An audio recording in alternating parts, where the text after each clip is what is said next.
Hello students, स्वागत है आप सभी का प्रीलिम्स 2023 के क्वेश्चन एंड आंसर की इस सीरीज़ में।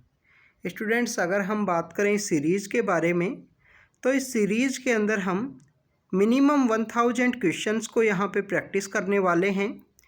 आप इन क्वेश्चंस को रेगुलरली वे में रिवाइज ज़रूर से करना, और रिवाइज करोगे तो स्टूडेंट्स अगर एग्ज़ाम के अंदर इस डिस्कशन के थ्रू कोई भी क्वेश्चन आएगा तो उस क्वेश्चन को आप वहाँ पे अप्लाई कर सकोगे अपनी नॉलेज को, और वो क्वेश्चन के जो करेक्ट होने के जो चांसेज हैं वो इंक्रीज हों आपके रेगुलर रिवीजन से। तो स्टूडेंट्स, आज का जो डिस्कशन है उसे हम स्टार्ट करते हैं। अगर हम बात करें फर्स्ट क्वेश्चन के बारे में तो फर्स्ट क्वेश्चन है G24 के बारे में।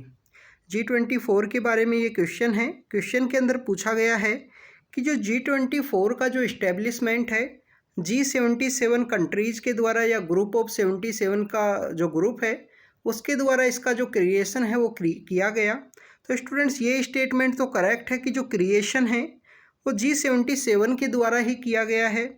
इंटर गवर्नमेंटल ग्रुप भी है, जो G20 है वो एक इंटर गवर्नमेंटल ग्रुप भी है। बट अगर हम बात करें ईयर की तो ईयर यहाँ पे रॉन्ग है स्टूडेंट्स।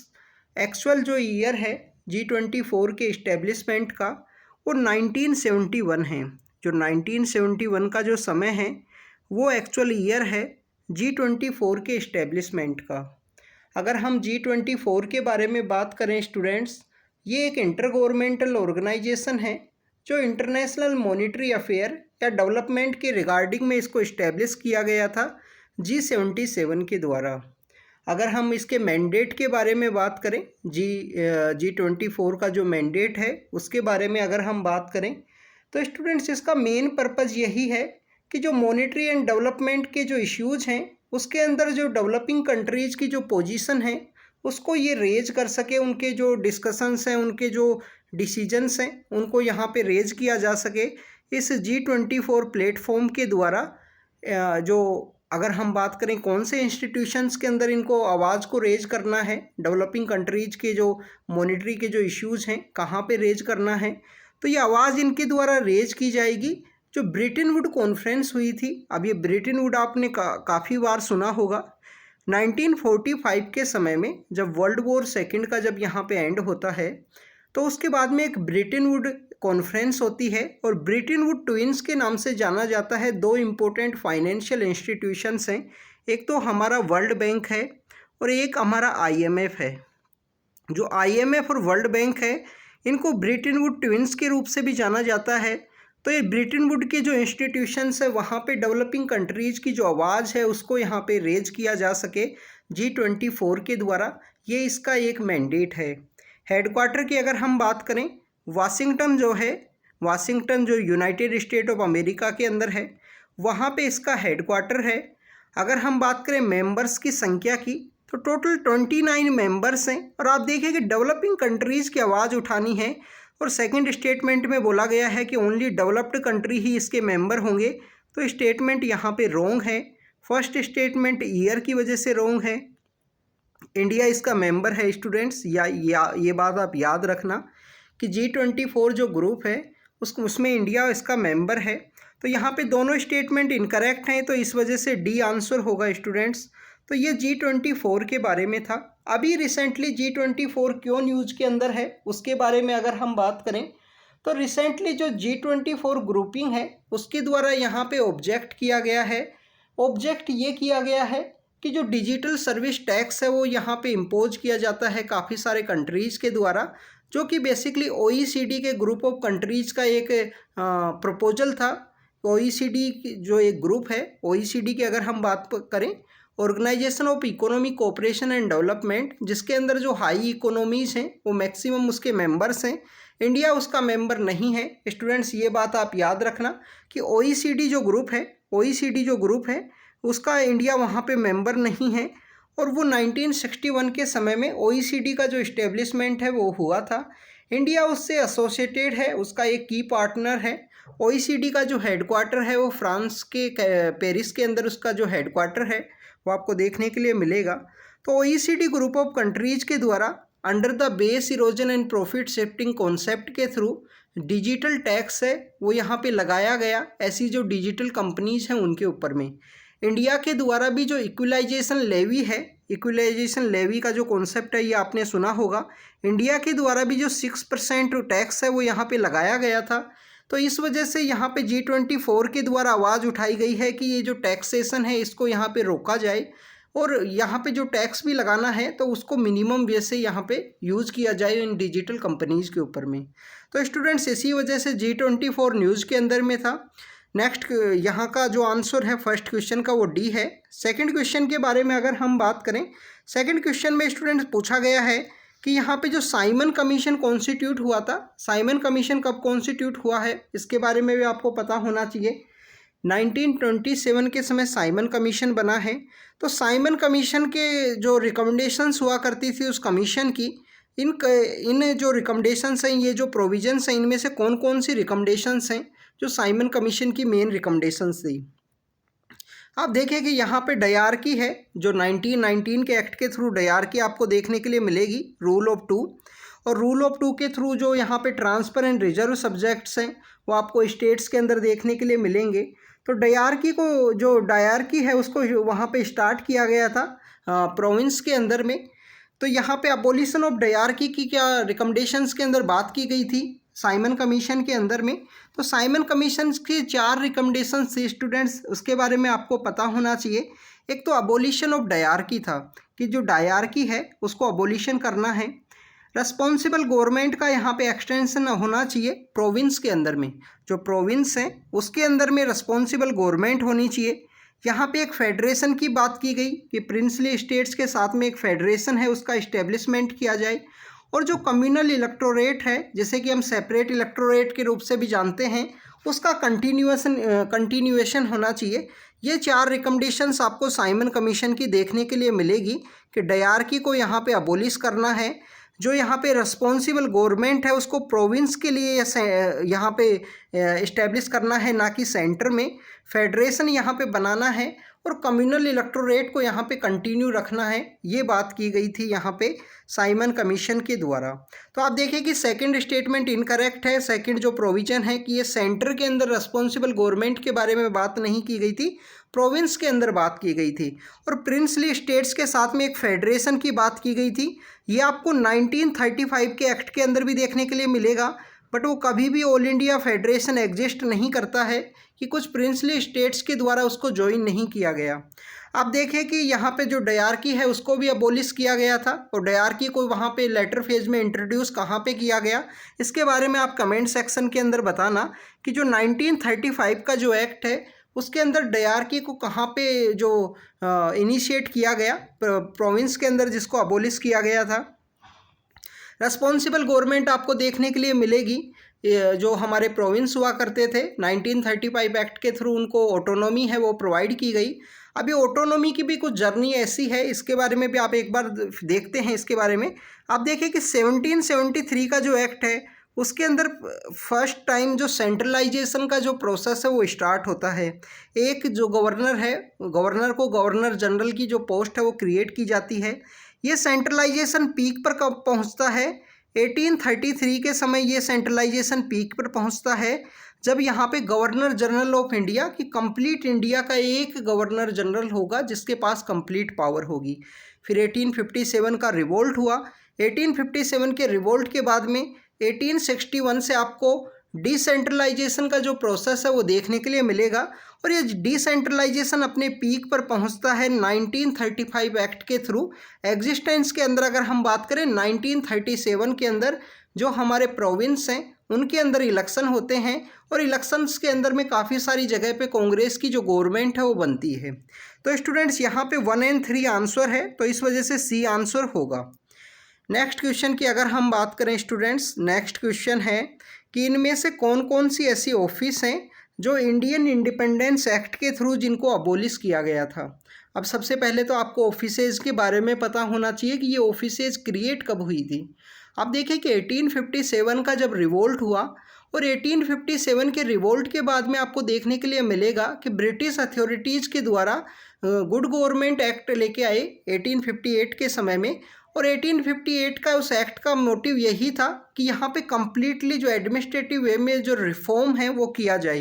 जैसे कि आप देखिए कि वॉइस रॉय की जो ऑफिस है वो क्रिएट की गई, यहाँ पे जो गवर्नर जनरल की जो ऑफिस होती थी उसको अबोलिश कर दिया गया। यहाँ पे अगर हम बात करें काउंसिल भी क्रिएट की गई थी, सेक्रेटरी ऑफ स्टेट की ऑफिस है वो भी क्रिएट की गई है। अगर हम बात करें इन ऑफिसेज के अबोलिशमेंट की, तो इंडियन इंडिपेंडेंस एक्ट के अंदर इनका जो अबोलिशमेंट है वो आपको वॉइस रॉय की ऑफिस का देखने के लिए मिलेगा।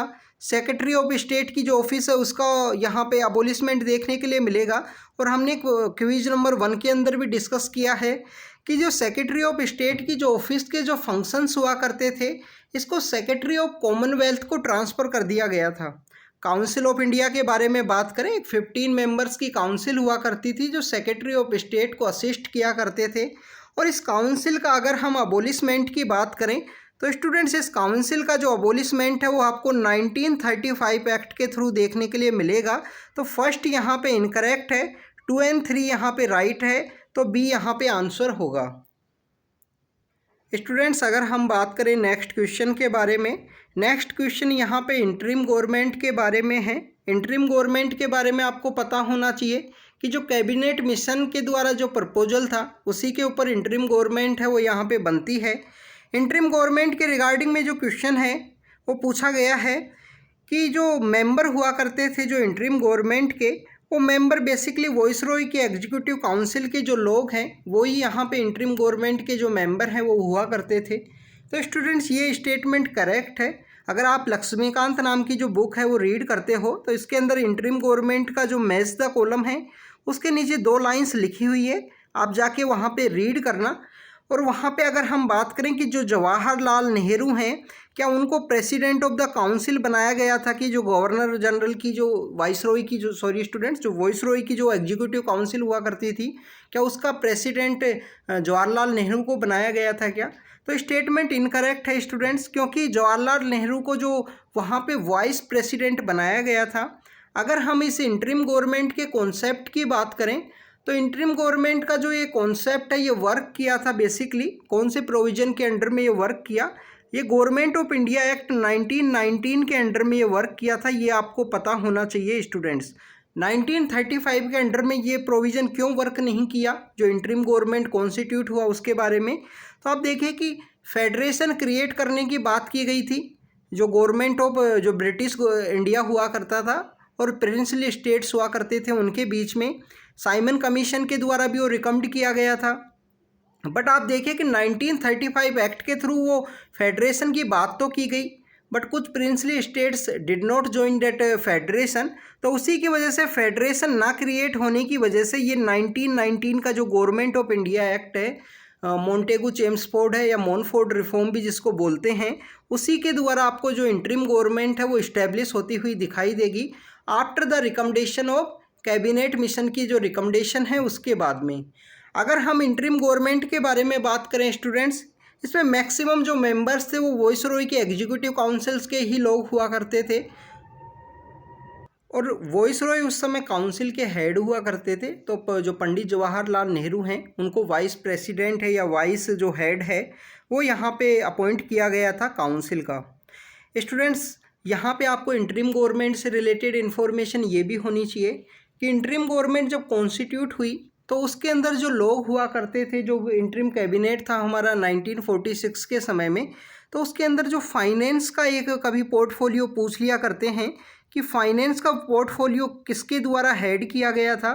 तो आपको याद होना चाहिए कि जो लियाकत अली खान हैं जो कि मुस्लिम लीग की तरफ से मेंबर हुआ करते थे, उनको फाइनेंस का जो पोर्टफोलियो है वो दिया गया था। क्या किसी वुमेन को भी जो पोर्टफोलियो है वो अलॉट हुआ था? तो स्टूडेंट्स नहीं हुआ था किसी भी वुमेन को। आपको राजकुमारी अमृत कौर हैं, वो आपको फर्स्ट कैबिनेट के अंदर हेल्थ पोर्टफोलियो के अंदर देखने के लिए मिलेंगे, बट इंटरिम गवर्नमेंट के समय कोई भी यहाँ पे वुमेन है वो नहीं थे। इसके अलावा स्टूडेंट्स जो इंटरिम गवर्नमेंट है उसके द्वारा कुछ ऐसे डिसीजंस भी लिए गए थे उस समय में एज एक इंडिपेंडेंट नेशन के रूप में। आप देखें कि इंटरिम गवर्नमेंट के द्वारा यहाँ पे जो डिप्लोमेटिक एंगेजमेंट है वो स्टार्ट किया गया। एक इंटरनेशनल कन्वेंशन है सिविल राइट्स का, वो सिविल एविएशन का, उस इंटरनेशनल कन्वेंशन को भी रेटिफाई किया था हमारी इंटरिम गवर्नमेंट के द्वारा। तो ये कुछ रिलेटेड इन्फॉर्मेशन थी इंटरिम गवर्नमेंट की। यहाँ पे जो आंसर होगा वो ए आंसर होगा कि जो मैक्सिमम मेंबर्स थे वो वॉइसरॉय के एग्जीक्यूटिव काउंसिल के भी जो मेंबर हैं वो हुआ करते थे। नेक्स्ट क्वेश्चन की अगर हम बात करें स्टूडेंट्स, नेक्स्ट क्वेश्चन है कि राजा राम मोहन रॉय हैं, उनको ये राजा का जो टाइटल है वो किनके द्वारा दिया गया है। काफ़ी इंपॉर्टेंट पर्सनैलिटी हैं राजा राम मोहन रॉय, और ये काफ़ी इजी क्वेश्चन है, काफ़ी बार काफ़ी सारे एग्जाम्स के अंदर ये पूछा गया है। हमने इसको पहले भी काफ़ी बार डिस्कस किया है। जो राजा का जो टाइटल था वो अकबर सेकंड, एक मुग़ल एम्पायर हुआ करते थे, उनके द्वारा ये दिया गया था। उस समय में इनको बेसिकली स्टेट को रिप्रेजेंट करने के लिए बाहर जाना था, तो वहाँ पर जो राजा का जो टाइटल है कि इनके द्वारा अगर कोई बात बोली गई है तो इक्वल टू द किंग के द्वारा बात बोली गई है वो ही माना जाए, ऐसा इनको स्टेटस देके सेंड किया गया था अकबर सेकंड के द्वारा। तो स्टूडेंट्स ये लेटर किंग्स है, औरंगजेब के बाद में जो लेटर किंग्स हैं वो आपको देखने के लिए मिलेंगे बहादुर शाह जफर का जो समय है 1857 की रिवोल्ट तक में, और ये कोई भी पावरफुल नहीं हुआ करते थे। उस समय ब्रिटिश अथॉरिटी ही मेन पावरफुल हुआ करते थे। तो ये राजा राम मोहन राय के बारे में अगर हम बात करें, ब्रह्म समाज की इस्टेब्लिशमेंट की, लॉर्ड विलियम बेंटिक तो वो पर्सन है जिनके द्वारा जो सती है उसका जो अबोलिशमेंट किया गया था। इसके अलावा ईस्ट इंडिया कंपनी तो आपको पता ही होना चाहिए स्टूडेंट्स, और राइट आंसर अकबर सेकंड है यहाँ पे। इनके द्वारा राजा राम मोहन राय के द्वारा इनका जो समय है 1814 के समय में आत्मीय सभा भी इनके द्वारा स्टार्ट की गई थी, इसके बारे में आपको पता होना चाहिए स्टूडेंट्स। यहाँ पे आपके लिए क्वेश्चन है कि जो तत्वबोधिनी पत्रिका हुआ करती थी वो किनके द्वारा स्टार्ट की गई थी, क्योंकि इन्हीं से रिलेटेड एक पर्सन है उनके द्वारा तत्वबोधिनी पत्रिका है वो स्टार्ट की गई थी। वो किनके द्वारा की गई थी आप कमेंट सेक्शन के अंदर बताना। नेक्स्ट अगर हम क्वेश्चन की बात करें, इंडस वाटर ट्रीटी के बारे में है। इंडस वाटर ट्रीटी जो इंडिया और पाकिस्तान के बीच में है 1960 के समय में, और काफ़ी फेमस ये ट्रीटी है, इंडिया और पाकिस्तान के बीच में है। इसको ब्रोकर किया गया है वर्ल्ड बैंक के द्वारा, ना कि यूनाइटेड स्टेट के द्वारा, वर्ल्ड बैंक के द्वारा इसको ब्रोकर किया गया है। यहाँ पे बात की गई है कि जो वेस्टर्न फ्लोइंग रिवर हैं, वेस्टर्न फ्लोइंग 3 रिवर हैं स्टूडेंट्स, इंडस है, चेनाब है, झेलम है। तो ये जो वेस्टर्न फ्लोइंग रिवर हैं और ईस्टर्न फ्लोइंग रिवर्स 3 है स्टूडेंट्स, रावी, ब्यास और सतलुज। तो जो वेस्टर्न फ्लोइंग रिवर्स हैं उनके ऊपर भी जो हाइड्रो इलेक्ट्रिक जनरेट करने के लिए इंडिया के द्वारा जो प्रोजेक्ट्स हैं वो इस्टेब्लिश किए जा सकते हैं, बट वो प्रोजेक्ट्स की एक कंडीशन है कि वो run of the river concept के ऊपर वर्क करें कि आप पानी को वहाँ पे इकट्ठा नहीं कर सकते, स्टोर करके आप अपना प्रोजेक्ट या जो डैम है वो क्रिएट नहीं कर सकते। Run of the river water के ऊपर ही आप अपना यहाँ पे जो प्रोजेक्ट है उसको इस्टेब्लिश कर सकते हो। यहाँ पे बात किया गया है थर्ड स्टेटमेंट के अंदर की जो परमानेंट इंडस कमीशन की बात की गई है इस 1960 की इंडस वाटर ट्रीटी के थ्रू, उसका इस्टेब्लिशमेंट नहीं हुआ। तो स्टूडेंट्स ये इन्फॉर्मेशन गलत है। परमानेंट इंडस कमीशन है जो दोनों कंट्रीज़ को इस्टेब्लिश करना है, उसके अंदर ब्यूरोक्रेट्स होते हैं, और मेन मोटिव ये है परमानेंट इंडस कमीशन का कि कंटिन्यूअस एक कम्युनिकेशन का जो एक डोर है वो ओपन रहे इंडस वाटर ट्रीटी के वाटर शेयरिंग के रिगार्डिंग में। तो दोनों यहाँ पे दोनों कंट्रीज़ के द्वारा इस्टेब्लिश किया गया है और उनकी मीटिंग्स चलती हैं, अराउंड 100 के आसपास जो मीटिंग्स हैं वो हो चुकी हैं उनकी परमानेंट इंडस कमीशन की। तो यहाँ पे 2 स्टेटमेंट करेक्ट हैं, तो 1 और 2 यहाँ पे राइट होगा, तो डी आंसर है स्टूडेंट्स। नेक्स्ट अगर हम क्वेश्चन की बात करें, नेक्स्ट है काला पानी है, लीपू लेक है और लिम्पियादूरा है। ये न्यूज़ के अंदर में थे, ये न्यूज़ के अंदर 2019 से हैं स्टूडेंट्स। 2019 में नेपाल के द्वारा क्लेम किया गया था कि जो काला पानी है, लीपू लेक है या लिम्पियादूरा है, ये हमारे ही पार्ट हैं।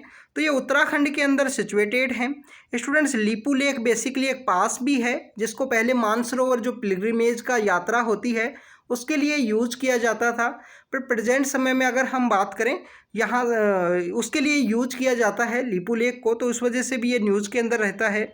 तो यहाँ पे नेपाल के द्वारा यहाँ पे एक ऑब्जेक्शन है वो रेज किया गया था, इस वजह से ये जो जगह है वो न्यूज़ के अंदर है। अंडमान एंड निकोबार के अंदर जो जगह है वो काला पानी नाम की जगह नहीं है, उसको काला पानी की सज़ा के नाम से जाना जाता है कि जो वहाँ पे सेल्यूलर जेल है, सो सेल्यूलर जेल के अंदर जो लोग पहुँचते थे उनको वहाँ पे काला पानी मीन्स चारों तरफ पानी ही पानी था, इस वजह से उसको काला पानी की जो सज़ा है उसके रूप में देखा जाता है। नेक्स्ट क्वेश्चन की अगर हम बात करें स्टूडेंट्स, नेक्स्ट क्वेश्चन है गैंगेटिक डॉल्फिन के बारे में।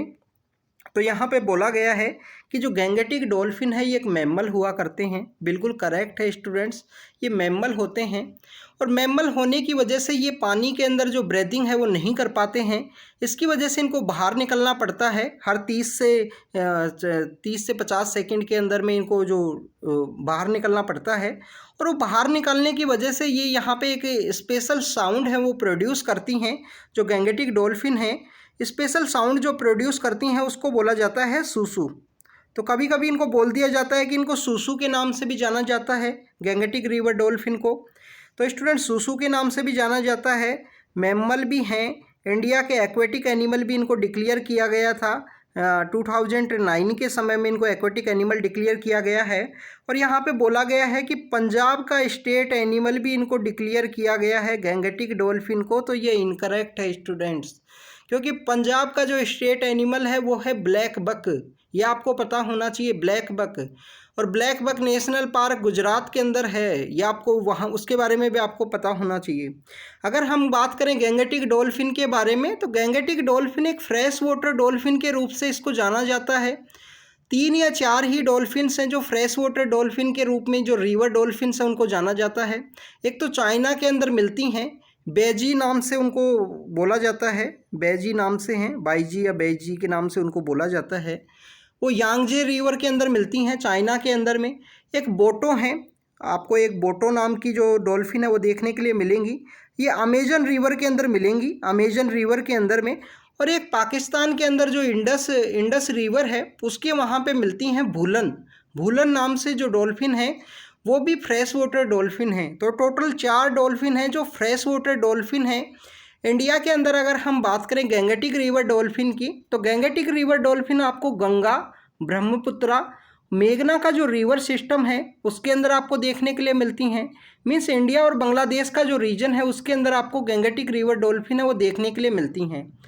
ये गुड इंडिकेटर भी होती हैं, कहीं भी इकोसिस्टम के अंदर अगर ये पाई जाती हैं तो उस इकोसिस्टम की हेल्थ का ये गुड इंडिकेटर हैं। Students, Gangetic river dolphin blind भी होती हैं और ब्लाइंड होने की वजह से जो इको लोकेशन का जो कॉन्सेप्ट है उसके थ्रू ये अपना जो प्रे है, अपना जो रास्ता है वो ढूंढती हैं। अगर हम बात करें recently, national dolphin research centre है जो इंडिया और एशिया का पहला डॉल्फिन रिसर्च सेंटर है, उसको इस्टेब्लिश किया गया है पटना के अंदर, बिहार के अंदर उसको इस्टेब्लिश किया गया है। तो ये गैंगेटिक रिवर डॉल्फिन के बारे में था। अब इनके प्रोटेक्टेड स्टेटस के बारे में अगर बात करें तो एंडेंजर्ड इनका स्टेटस है students. Wild life protection act का जो 1972 का जो हमारा एक्ट है उसका शेड्यूल 1 के अंदर साइट्स के अपेंडिक्स 1 के अंदर इनको इस्टेब्लिश किया गया है गैंगेटिक रिवर डॉल्फिन को। जो स्पीसीज़ रिकवरी प्रोग्राम है जिसके अंदर टोटल 22 स्पीसीज़ हैं उसके अंदर भी इसको रखा गया है गैंगेटिक रिवर डॉल्फिन को। यहाँ पे हमने इंडस जो रिवर के अंदर जो डॉल्फिन मिलती है वो पंजाब का एक्वेटिक एनिमल है, ना कि पंजाब का स्टेट एनिमल। एक्वेटिक एनिमल है पंजाब का और इंडस रिवर के अंदर या ब्यास रिवर के अंदर वो कभी कभी पाई जाती हैं। तो इस वजह से ये गैंगेटिक डॉल्फिन के बारे में इंफॉर्मेशन थी। नेक्स्ट क्वेश्चन के बारे में डिस्कस करें स्टूडेंट्स। नेक्स्ट क्वेश्चन है राष्ट्रकूट एम्पायर के बारे में।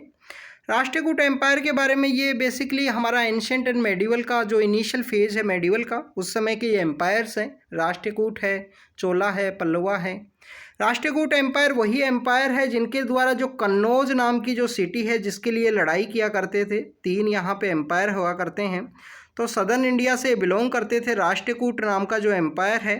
वेस्टर्न पार्ट से जो गुर्जर प्रतिहार हैं वो बिलोंग करते हैं और ईस्टर्न पार्ट से पाला नाम का एम्पायर जिसमें धर्मपाल है, देवपाल है, इस तरीके के जो रूलर्स हैं वो आपको देखने के लिए मिलेंगे। राष्ट्रकूट एम्पायर की अगर हम बात करें, ये चालुक्याज के फ्यूडेटरी हुआ करते थे। जब चालुक्य एम्पायर यहाँ पे डिक्लाइन होता है, जो बादामी के जो चालुक्य हैं वो यहाँ पे डिक्लाइन होते हैं तो ये पावर के अंदर आएंगे। फ्यूडलिज्म का यही कॉन्सेप्ट है स्टूडेंट्स कि राजा को अपना सपोर्ट करने के लिए यहाँ पे किसी ना किसी को जो पावर देगा, पर जब जैसे ही राजा कमज़ोर होगा ये अपना एम्पायर खुद का इस्टेब्लिश कर देंगे, राजा को यहाँ पे सब्जुगेट करेंगे। हर एक एम्पायर के अंदर आपको इस तरीके से देखने के लिए मिलेगा। आफ्टर द जो मौर्यन एम्पायर के बाद में जितने भी डायनेस्टीज़ पावर के अंदर आती हैं या एम्पायर पावर के अंदर आते हैं, उनका इसी तरीके से जो इस्टेब्लिशमेंट है वो देखने के लिए मिलता है। तो यहाँ पे बात करें कि जो चालुक्याज के फ्यूडेटरी थे, स्टेटमेंट 1 करेक्ट है। सेकंड यहाँ पे बताया गया है कि जो पुलकेशिन हैं वो ग्रेट रूलर हुआ करते थे डायनेस्टी के, और कवि राजमार्ग के वो ऑथर भी हैं। तो स्टूडेंट्स ये यहाँ पे करेक्ट नहीं है। पुलकेशिन तो बेसिकली जो रूलर्स हैं, पुलकेशिन नाम के जो रूलर हुआ करते थे वो यहाँ पे रूलर चालुक्याज के ही रूलर हुआ करते थे। पुलकेशिन चालुक्याज के रूलर थे, और चालुक्य जो एम्पायर है, ये चालुक्य एम्पायर और जो पल्लवा एम्पायर है उनके बीच में आपको बैटल है वो कंटिन्यू देखने के लिए मिलेगी। कभी पुलकेशिन उनको मारेगा, वो कभी पुलकेशिन को मारेंगे। फिर उसके बाद में वो दोनों एम्पायर जब डिक्लाइन होते हैं तो राष्ट्रकूट पावर के अंदर आएंगे। राष्ट्रकूट का जो राजा हुआ करता था, अमोघ वर्ष नाम का एक राजा है, उसके द्वारा लिखी गई है। कवि राजमार्ग की जो रचना है वो उनके द्वारा लिखी गई है। इसके अलावा स्टूडेंट राष्ट्रकूट एम्पायर से रिलेटेड आपको एलोरा के अंदर जो केव नंबर 16 है, जो कैलाश टेम्पल से रिलेटेड है, तो वो इन्हीं के द्वारा कंस्ट्रक्ट किया गया है, राष्ट्रकूट एम्पायर के द्वारा। और ये कन्नौज का जो त्रिपार्टाइट यहाँ पे जो बैटल हुआ करती थी, जो वॉर हुआ करते थे, तो उसके लिए इन्होंने काफ़ी बार जो बैटल्स हैं वो लड़ी हैं। तो स्टूडेंट्स स्टेटमेंट सेकंड इनकरेक्ट है, ओनली 1 यहाँ पे करेक्ट होगा। नेक्स्ट अगर हम बात करें स्टूडेंट्स, 10 नंबर क्वेश्चन है, यहाँ पे करतारपुर कॉरिडोर के बारे में पूछा गया है। क्वेश्चन यहाँ पे ये है कि करतारपुर कॉरिडोर यहाँ पे कौन सी रिवर के किनारे पे सिचुएटेड है। तो आप देखिए कि यहाँ पे सतलुज रिवर नहीं है, रिवर का नाम है रावी। रिवर का नाम है रावी, जिसके ऊपर हड़प्पा नाम की जो साइट है वो भी सिचुएटेड है, रावी के ऊपर है। जब हमने इंडस वैली सिविलाइजेशन की जो साइट्स डिस्कस की थी तो उस समय उनको डिस्कस किया था कि कौन कौन सी रिवर के ऊपर कौन कौन सी साइट है वो सिचुएटेड है। इंडस के ऊपर मोहनजोदारो है। तो स्टूडेंट्स यहाँ पे नेक्स्ट स्टेटमेंट पूछा गया है कि करतारपुर कॉरिडोर एक वीज़ा फ्री कॉरिडोर है, only for person associated with Sikhism. तो स्टूडेंट्स ये नेक्स्ट स्टेटमेंट भी इनकरेक्ट है। किसी भी फेथ या रिलीजन के जो लोग हैं वो विजिट कर सकते हैं। हाँ, ये यहाँ पे वीज़ा फ्री है। आपको बेसिकली अपना जो पासपोर्ट है वो एक आईडी कार्ड के रूप में लेके जाना होता है, अप्लाई करना होता है, और आप वहाँ पे विजिट कर सकते हो करतारपुर कॉरिडोर के अंदर। करतारपुर कॉरिडोर बाबा नानक या गुरु नानक से रिलेटेड कैसे है, अगर हम उनके बारे में बात करें तो सिखिज्म के फाउंडर हैं बाबा नानक। बाबा नानक से रिलेटेड इस तरीके से है कि जो बाबा नानक के लास्ट 18 ईयर्स हैं अपनी लाइफ के, वो यहीं पे बिताए थे उनके द्वारा। करतारपुर जो कॉरिडोर है उसी रीजन के अंदर जो गुरुद्वारा बना गया है वहाँ पे उनके द्वारा बिताए गए हैं। अब आपको बाबा नानक का जो टाइम पीरियड है उसके बारे में भी पता होना चाहिए, क्योंकि यूपीएससी के द्वारा 2014 या 15 के समय में, क्या तो 14 का प्रीलिम्स का पेपर था या 15 का, उस समय में एक क्वेश्चन पूछा गया था बाबा नानक से रिलेटेड कि वहाँ पे 3 लोगों के नाम दिए गए और पूछ लिया गया कि बाबर के कंटेम्प्रेरी कौन थे। तो बाबा नानक का जो टाइम पीरियड है वो 1469 से लेकर 1539 है। आप देखें कि इस समय में यहाँ पे 1469 में जब बाबा नानक का जब जन्म हुआ था तो उस समय में दिल्ली के ऊपर जो रूल किया करते थे वो डिफरेंट डायनेस्टी हुआ करती थी। उसके बाद में सैयद पावर के ऊपर में आएंगे, सैयद के बाद में यहाँ पे आपको लोधी पावर के ऊपर देखने के लिए मिलेंगे। और स्टूडेंट्स उसके बाद में यहाँ पे 1526 में बैटल ऑफ पानीपत हो चुका था। तो बाबा नानक बाबर के जो कंटेम्प्रेरी हैं, लास्ट 18 ईयर्स उनके द्वारा यहाँ पे बताए गए हैं। यहाँ पे एक बाबा नानक से रिलेटेड एक और इन्फॉर्मेशन है। इन्फॉर्मेशन ये है कि 1499 का जो समय है उस समय इनको एनलाइटमेंट हुआ, और आप देखें कि इनका जो यहाँ पे जो ज्ञान की प्राप्ति होती है या ईश्वर की जो प्राप्ति होती है, उस समय में बाबा नानक को जिस रिवर के अंदर जो ज्ञान की प्राप्ति हुई थी उसको काली बेन के नाम से जाना जाता है। अभी ये रिवर रिसेंटली न्यूज़ में इस वजह से थी, इस रिवर को एक पर्सन है उनके द्वारा, बलवीर सिंह साचेवाल नाम से उनका नाम है, उनके द्वारा इन रिवर को क्लीन करने के लिए, रेजुनेट करने के जो इफ़र्ट्स हैं वो लगाए गए हैं। हमने डॉल्फिन के बारे में भी बात किया था अभी रिसेंटली इस क्वेश्चन के अंदर में। तो डॉल्फिन का भी स्टूडेंट्स यही है कि डॉल्फिन अगर वहाँ पे रिवर क्लीन है तो डॉल्फिन का जो प्रेजेंस है वो आपको देखने के लिए मिलेगी। रिसेंटली जो क्लीन गंगा मिशन के थ्रू जो गंगा को लिटिल बिट जो क्लीन किया गया है उसकी वजह से जो डॉल्फिन के जो नंबर्स हैं वो इंक्रीज हुए थे। ये भी एक न्यूज़ थी पिछले कुछ दिनों में। तो स्टूडेंट्स ये यहाँ पे करतारपुर कॉरिडोर के बारे में है, तो यहाँ पे ओनली दोनों स्टेटमेंट इनकरेक्ट हैं, तो डी यहाँ पे आंसर होगा।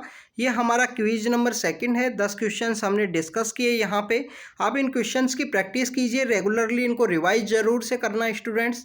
तो thank you students, thank you very much.